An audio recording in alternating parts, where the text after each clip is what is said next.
आग और बारूद के धुएं ने पूरी दुनिया को अपनी लपेट में ले लिया है। जहां बाकी सारी दुनिया जल रही है, वहीं कुछ कंट्रीज इस सारी तबाही से बिल्कुल महफूज है। अगर वर्ल्ड वॉर 3 शुरू हो गई तो सिर्फ 4 देश रहने के लिए सबसे सेफ ऑप्शंस होंगे। सबसे पहले आता है स्विट्जरलैंड, फ्रांस, जर्मनी, इटली और ऑस्ट्रेलिया से घिरा हुआ एक छोटा सा देश है। स्विट्जरलैंड शायद दुनिया का सबसे न्यूट्रल कंट्री है। इतना न्यूट्रल कि पिछले 200 साल में स्विट्जरलैंड ने एक भी जंग नहीं लड़ी। इसने आखिरी जंग नेपोलियन के खिलाफ 1815 में लड़ी थी, यूरोप में होने के बावजूद। स्विट्जरलैंड ना तो यूरोपीय यूनियन का मेंबर है और ना ही नेटो का हिस्सा है। स्विट्जरलैंड वर्ल्ड वॉर 3 में इतना सेफ कंट्री क्यों होगा? इसकी सबसे पहली वजह यह है स्विट्जरलैंड की जियोग्राफी। स्विट्जरलैंड को अगर हम 3 हिस्सों में डिवाइड करें तो साउथ में है स्विस एल्प्स, एक बहुत बड़ी माउंटेन रेंज जो इसे इटली और ऑस्ट्रेलिया से सेपरेट करती है। वेस्ट एंड नॉर्थ में जुड़ा माउंटेन रेंज है जो इसे फ्रांस से सेपरेट करती है, और दरमियान में है स्विस प्लेटो जहां स्विट्जरलैंड की मेजॉरिटी पॉपुलेशन रहती है। और ये एक बहुत जबरदस्त प्लान के जरिए किया गया है जिसका नाम है द नेशनल रीडआउट। इस प्लान के अकॉर्डिंग किसी भी जंग की सूरत में स्विस आर्मी ये शहर छोड़कर साउथ में मौजूद अल्पाइन रीजन में चली जाएगी। इन पहाड़ों पर स्विट्जरलैंड ने 26,000 बंकर, एंटी एयरक्राफ्ट गन्स और मशीन गन्स डिप्लॉय की हुई है।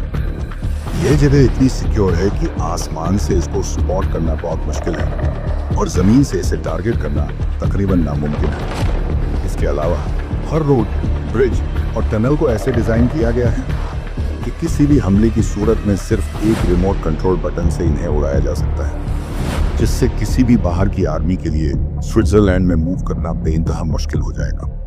दूसरी चीज जो स्विट्जरलैंड को इतना सेफ बनाती है और यह है स्विट्जरलैंड दुनिया की वाहिद कंट्री है जिसके पास इतने ज्यादा न्यूक्लियर शेल्टर हैं कि वह किसी भी न्यूक्लियर अटैक की सूरत में अपनी सारी आबादी को बचा सकता है।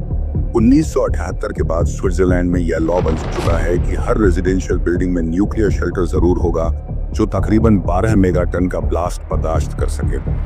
स्विट्जरलैंड की न्यूक्लियर शेल्टर कैपेसिटी 114% है, मतलब सिर्फ अपने ही नहीं बल्कि बाहर से 14% और लोग भी आ जाए तो यह शेल्टर उन्हें भी शामिल कर सकते हैं। तो हम यह कह सकते हैं कि न्यूक्लियर वॉर भी स्विट्जरलैंड को बर्बाद नहीं कर सकती। इसीलिए किसी ने कहा था अगर दुनिया में न्यूक्लियर वॉर हुई तो सिर्फ 3 चीजें बचेगी, कुछ कंट्रीज के प्रेसिडेंट, कॉकरोचेस और 86 लाख की आबादी। दूसरे नंबर पर आता है फिजी।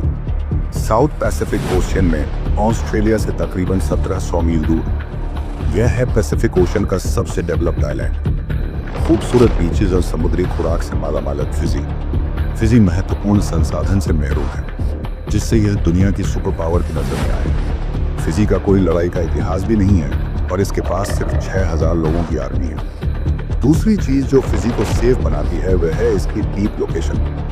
ये एशिया, अमेरिका, यूरोप और अफ्रीका वगैरह से इतना दूर है कि बाकी दुनिया में होने वाली जंग के साइड इफेक्ट्स इस तक पहुंचेंगे ही नहीं। अगर ऑस्ट्रेलिया पर भी हमला हो तब भी फिजी इतना दूर है कि इसे समुद्री रास्ते से हमला करना कोई आसान काम नहीं है, क्योंकि इसके आसपास 300 और आयरलैंड है जिनको एक हैवी आर्मी के साथ क्रॉस करना इंतहाई मुश्किल काम है। फिजी की इकोनॉमी खासकर टूरिज्म और एग्रीकल्चर पर चलती है।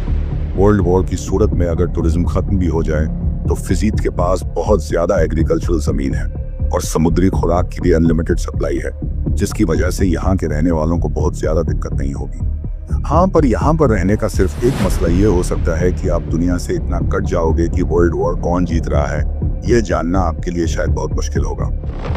तीसरे नंबर पर आता है न्यूजीलैंड। फिजी से कुछ मील दूर न्यूजीलैंड है जो कि प्लस ही ग्लोबल पीस इंडेक्स के मुताबिक दुनिया का सबसे पीसफुल और दुनिया का 10वां सबसे खुशहाल देश है। लेकिन इसकी वर्ल्ड वॉर 3 में सेफ रहने की असल वजह इसकी लोकेशन, जियोपॉलिटिकल पॉलिसी और रिसोर्स रिच होना है।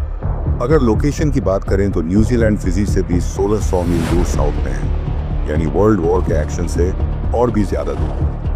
दूसरा, न्यूजीलैंड के साउथ में माउंटेन रेंज है जो किसी भी फॉरेन अटैक के अगेंस्ट उसे एक नेचुरल प्रोटेक्शन देती है। तीसरा, न्यूजीलैंड की पीसफुल फॉरेन पॉलिसी। यह पॉलिसी गारंटी करती है कि वह किसी भी वर्ल्ड वॉर का हिस्सा न बने। और लास्टली, इंटरनेशनल जियोपॉलिटिक्स में कोई बहुत ज़्यादा स्ट्रेटजी के इम्पोर्टेंस ना होने की वजह से भी न्यूजीलैंड दुनिया के बाकी कंट्रीज़ के लिए कोई ऐसा प्राइज भी नहीं है जिसको हासिल करने के लिए वह इतनी मशक्क़त उठाकर इस पर अटैक करें। और आखिरी नंबर पर आता है आइसलैंड। यूके और बाकी यूरोप से 1000 मील दूर।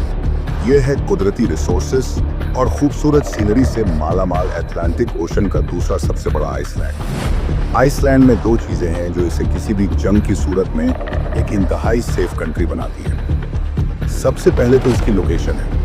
यह यूके और बाकी यूरोपीय देशों से इतना दूर है कि डायरेक्ट वॉर की सूरत में इसकी तरफ किसी का ध्यान भी नहीं जाएगा। और दूसरा, आइसलैंड के पास इतने ज़्यादा रिन्यूएबल एनर्जी सोर्सेज है कि ये अपने 100% एनर्जी खुद ही जनरेट करता है। आइसलैंड के पास असल में बहुत ज़्यादा जियोथर्मल एनर्जी है जिसे यह बिजली और हीट में कन्वर्ट करता है और इसे बाहर से कोई एनर्जी इंपोर्ट नहीं करनी पड़ती है। तो जहां बाकी कंट्रीज वर्ल्ड वॉर के दौरान एनर्जी क्राइसिस में घिरे होंगे, वही आइसलैंड को कोई खास फर्क नहीं पड़ेगा।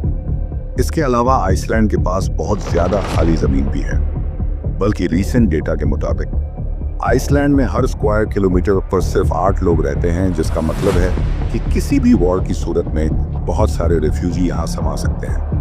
तो एनर्जी और खुराक की कमी न होने की वजह से ये कंट्री भी वर्ल्ड वॉर की सूरत में बहुत आराम से और लंबे अरसे तक सरवाइव कर सकता है। अब आखिर में हम उम्मीद तो यही करते हैं कि दुनिया एक बार फिर वर्ल्ड वॉर वाली गलती नहीं दोहराएगी, जिसमें करोड़ों लोग जान से हाथ धो बैठे, देश बर्बाद हो गए और बदले में कुछ हासिल भी नहीं हुआ। लेकिन मौजूदा हालात किसी और तरफ इशारा कर रहे हैं, और जैसे कि वर्ल्ड वॉर 1 में हुआ था, उसको देखते हुए तो यही कहा जा सकता है कि वर्ल्ड वॉर 3 ज़्यादा दूर नहीं है।